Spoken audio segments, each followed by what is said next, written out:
The legal battle surrounding It Ends With Us continue to dominate the headlines. But this case isn't just about a lawsuit. It's about how defamation law is tested in the court of public opinion. In an age where legal battles play out in real time on social media, how does reputational harm extend beyond the courtroom? This is Beyond the First.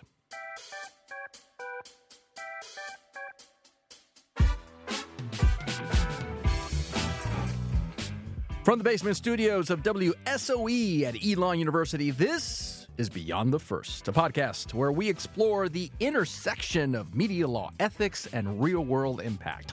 I'm your host, Israel Balderas. In this series, we're diving deep into the legal and ethical dilemmas shaping the media landscape today. Well, for this episode, we're going to revisit the law of defamation and the movie It Ends With Us. But this time, we're taking a deeper look at how this case has been shaped by media coverage and public perception. When lawsuits involve public figures, the lines between legal arguments, PR strategies, and social media narratives become increasingly blurred. So, how does the public discourse surrounding this case influence the outcome? And what role does media ethics play in reporting on these legal disputes? Joining me today here in the studio of WSOE is Joey Fisher and Ben Solis. These are two students who've been analyzing the evolving conversation around this case. Thank you so much for being here today. So we've talked about this issue in a different podcast, and so we can revisit all of this stuff. But I'd be curious to just sort of start big picture. What has been your take on this issue? Because it's not just one person versus another, right? It's Blake Lively versus Justin Baldoni. It's Justin Baldoni versus the New York Times. It's Justin Baldoni versus Ryan Reynolds and Marvel. And I mean, this thing just keeps going and going. What have you been thinking about regarding this situation? I'll give it to either Joey or Ben.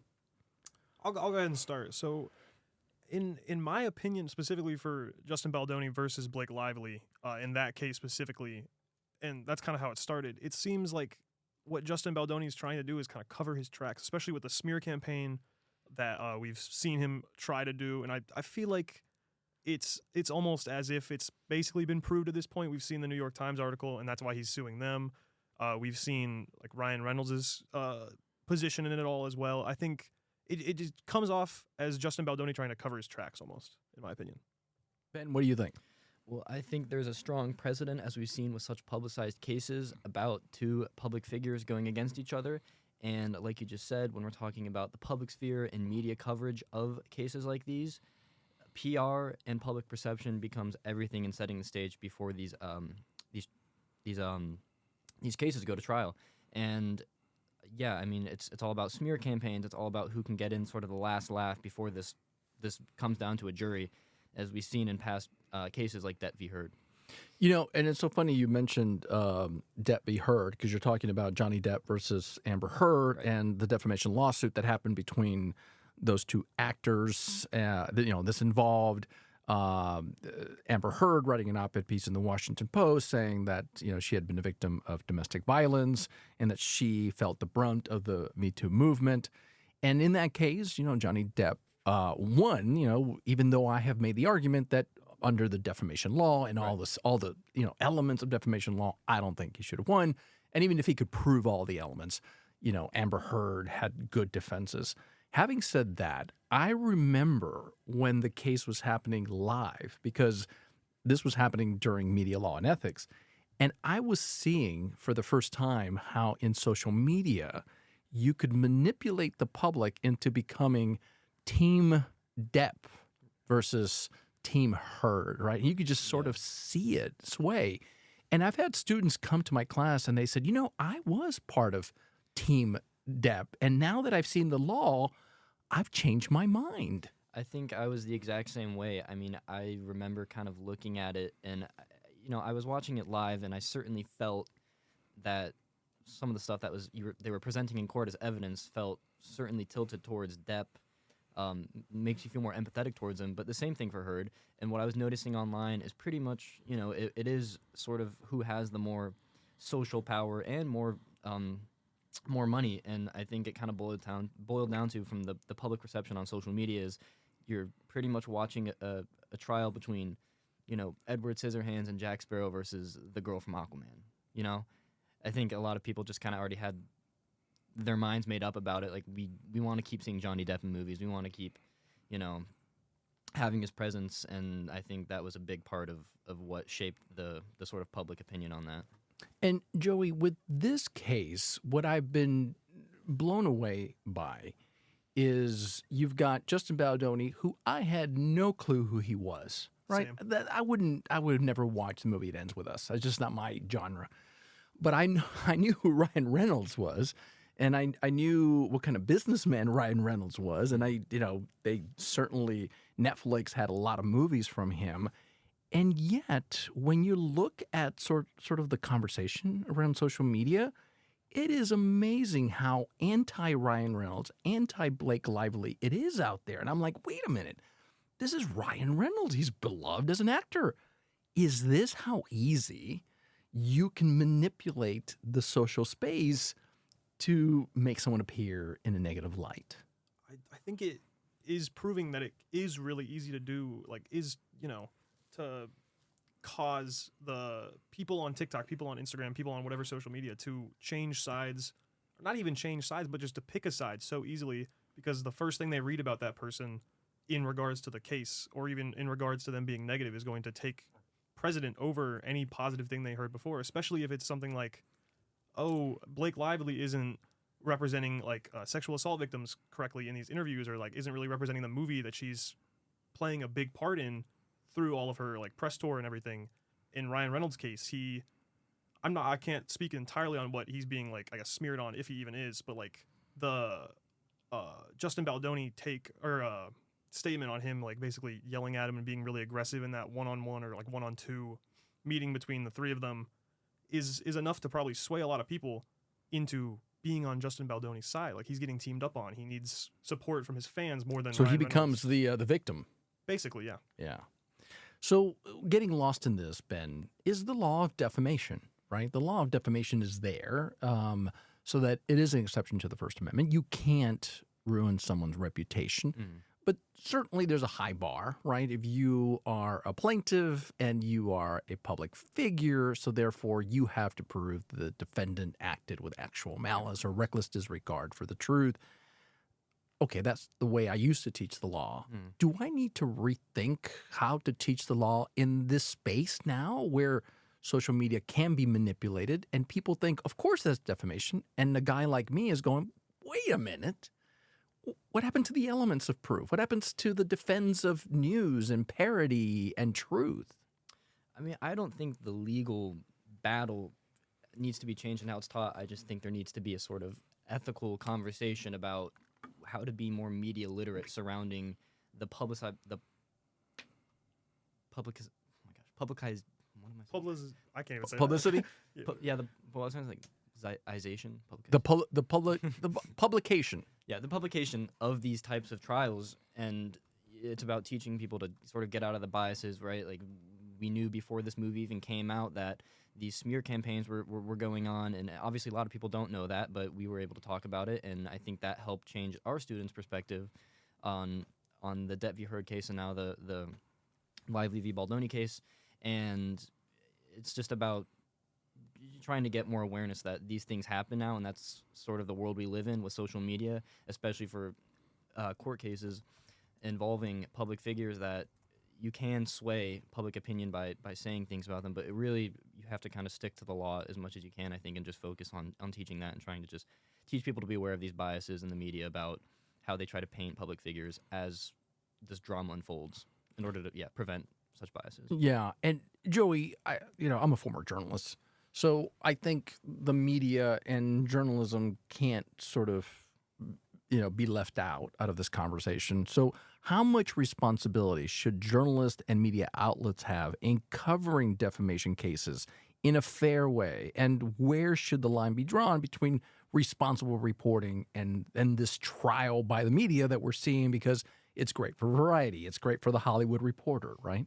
I think, from an ethical standpoint, journalists, media professionals, they have like a duty to provide like accurate, truthful information. Like that is their number one priority, or at least it should be, as a journalist, as a news person.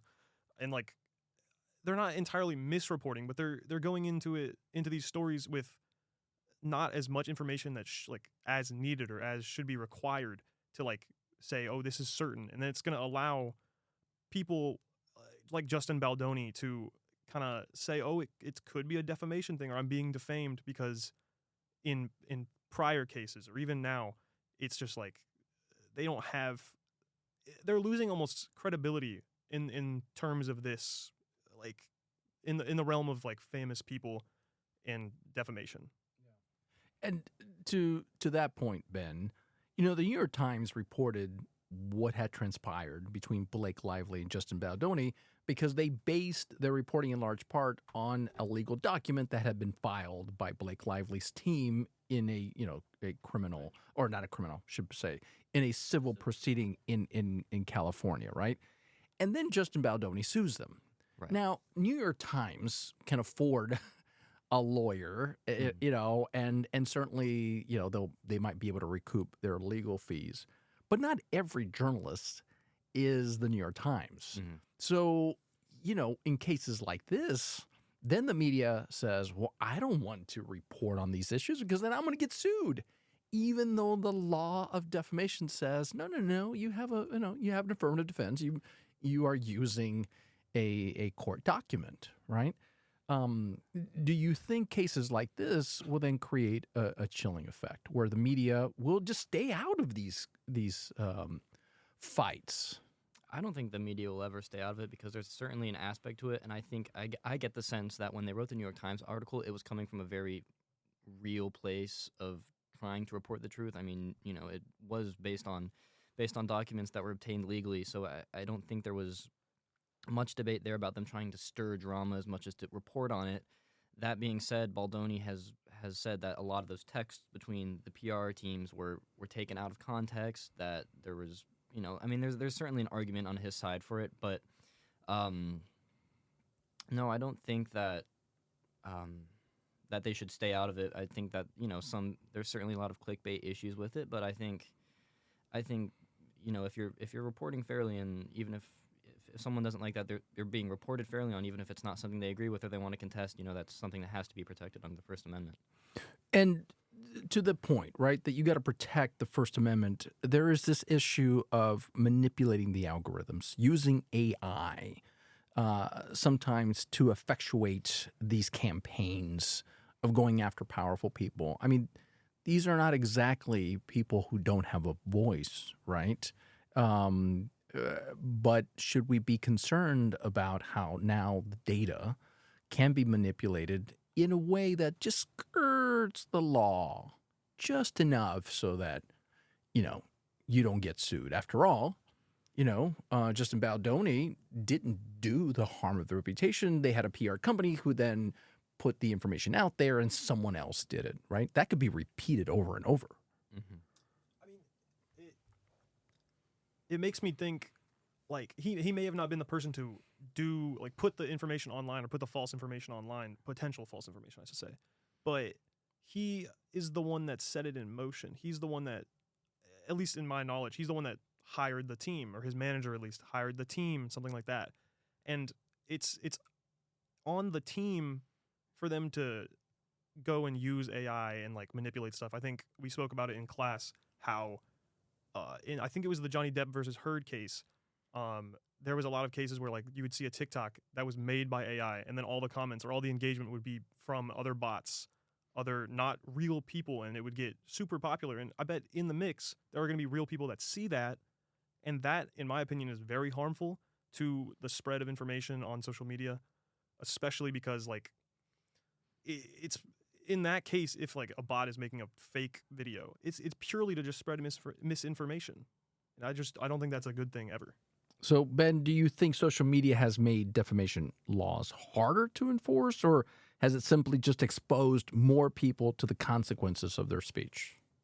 I would say both. I think defamation law has been complicated in terms of being ruled on because we now see that I think public perception can affect how a jury decides to rule in a civil case like this one, and like that v. Heard. And sorry, what was the second part of the question? So do you think that social media has just exposed more people to the consequences of their speech? Yeah, I mean, you can see how easily it is to first twist someone's words, right? Bringing up 8-year-old interviews of Blake Lively where she seemed, maybe a little bit frustrated or was coming off as rude. And you can take that out of context, potentially, and then you can disseminate it very easily to a mass audience. And algorithms are like feedback loops and echo chambers, and people will just continue to get fed the same stuff over and over again that just kind of supports what they already think.